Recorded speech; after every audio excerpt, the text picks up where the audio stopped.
మంచిర్యాల జిల్లా చెన్నూరు ఎస్బీఐ 2 బ్రాంచ్లో జరిగిన కుంభకోణంపై పోలీసుల దర్యాప్తు కొనసాగుతోంది. కేసును సీరియస్ గా తీసుకున్న పోలీస్ కమిషనర్ అంబర్ కిషోర్ ఝా నిరంతరం దర్యాప్తును పర్యవేక్షిస్తున్నారు.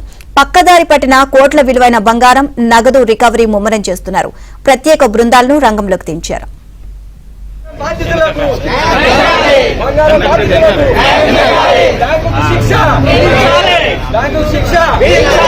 మంచిర్యాల జిల్లా చెన్నూరు ఎస్బీఐ క్యాషియర్ రవీందర్ పథకం ప్రకారం మేనేజర్ మనోహర్ సందీప్ తో కలిసి కుంభకోణానికి పాల్పడ్డారు.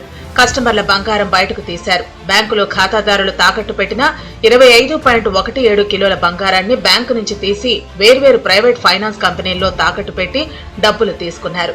తాకట్టు పెట్టిన బంగారం ద్వారా వచ్చిన డబ్బును కుటుంబ సభ్యులు, బంధువులు, స్నేహితుల ఖాతాల్లో జమ చేశారు. తర్వాత వారు రవీందర్ ఖాతాలోకి బదిలీ చేశారు.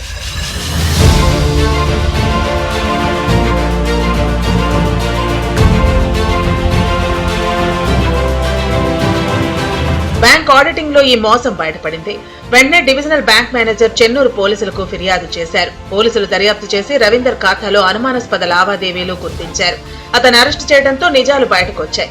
ఈ కేసులో cashier Ravinder, bank manager Manohar, out sourcing ఉద్యోగి సందీప్ తో పాటు మొత్తం 47 మందిపై కేసు నమోదు చేశారు.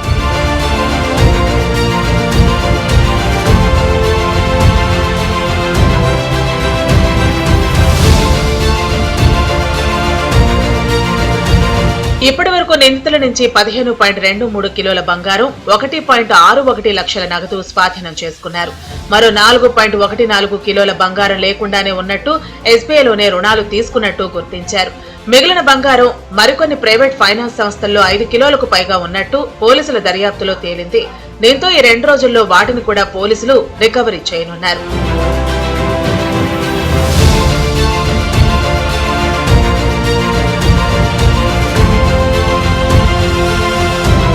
మొత్తం 402 మంది ఖాతాదారులకు చెందిన బంగారం పోయినట్లు అధికారులు నిర్ధారించారు. రికవరీ బంగారం మొత్తాన్ని పోలీసులు కోర్టులో జమ చేశారు. ఈ క్రమంలో తమ బంగారం కోసం ఖాతాదారులు ఆందోళన చెందుతున్నారు. తమ బంగారం తమకు అప్పగించాలని డిమాండ్ చేస్తున్నారు. అయితే కేసు దర్యాప్తు పూర్తయిన తర్వాత కోర్టు ఆదేశాల ప్రకారమే బంగారం పంపిణీ ఉంటుందని బ్యాంక్ అధికారులు చెబుతున్నారు. ఖాతాదారులు ఎవరూ ఆందోళన చెందాల్సిన అవసరం లేదని సూచిస్తున్నారు.